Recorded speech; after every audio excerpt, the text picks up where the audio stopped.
So to be entirely honest with you, I haven't played around with Helminth and his subsumption, is that the right word? I don't know all that much. I've put like Warcry and Dispenser on my Inaros, and I sprinkled a few other things here and there. One thing I have been eyeballing though is Expedite Suffering. This is an ability that you can get from Helminth. You don't need to subsume a Warframe to get it, you just need to level up Helminth a little bit. Because what this ability does is it will cast a 45-degree cone in front of you that has a base range of 12 meters and is affected by power range, and it removes all the slash and toxin procs from any enemy within this cone and deals all of their remaining damage at once. Even better than that though, it can actually multiply that damage by quite a bit. It scales linearly with power strength, so if you have no extra power strength, it will just do the base damage of those procs, but if you add 50% power strength, it will do 50% more damage. The most important thing though is how it works, because as far as I can tell anyway, when you expedite a slash proc, it doesn't just remove the slash proc and then does a bunch of slash damage. It instead consolidates all the slash damage that would be done into one massive slash tick.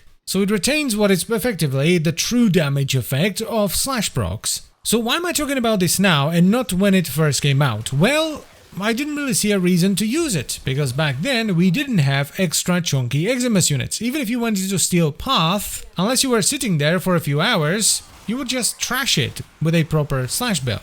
But now, especially with Corpus missions, once you get into like really high levels, Eximus units can become quite a bit of a problem for a lot of weapons. This is where I think Expedite Suffering can really shine, because if you have the right build, you can easily multiply the damage of your slash procs 2 or 3 times. And it's not that difficult. Like, I put it on my Inaros, then slapped on a bunch of random strength mods, and ta-da! My slash procs can now do 2.5 times the damage with virtually no downside. So I would highly recommend you look into this and play around with Expedite Suffering on different frames. What you generally want is at least some power strength, because you would ideally want to multiply the damage of your slash procs as well, and a little bit of efficiency on top won't hurt either. Also, if you're using a ranged weapon, I would highly recommend you add some range, because 12 meters isn't all that much. So, you know, just go through your endgame builds and see where it would fit the best. Or just do what I did and slap it on Inaros. Inaros genuinely fits it really well, because you don't really need to cast anything with Inaros, so you can save your energy for quick bursts of Expedited Suffering. So yeah, I think Expedite Suffering fits into the game much better now than it did when it first came out, because, you know, most enemies don't pose that big of a problem. So you don't need to use it all the time, you just save it for when a big chunky Eximus unit runs out, so you can instantly kill it with a juicy slash proc. It also, and I find this kind of interesting, so I'll probably play around with this a little bit more later, opens up a new way of scaling the damage of slash and toxin procs through status duration. Because when you extend the duration of a damaging status effect, it doesn't just spread the status effect out over a longer duration,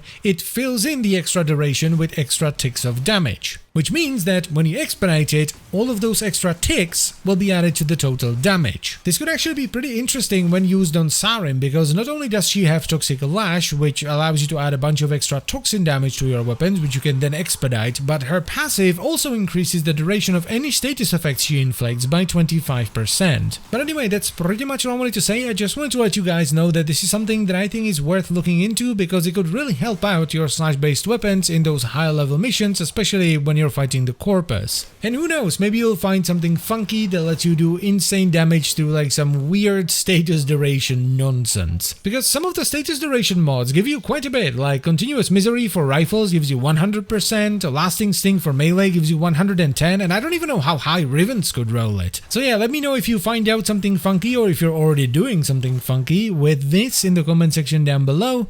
I thank you very much for watching. I hope you've enjoyed the video and found it helpful, and I will see you next time. Bye bye.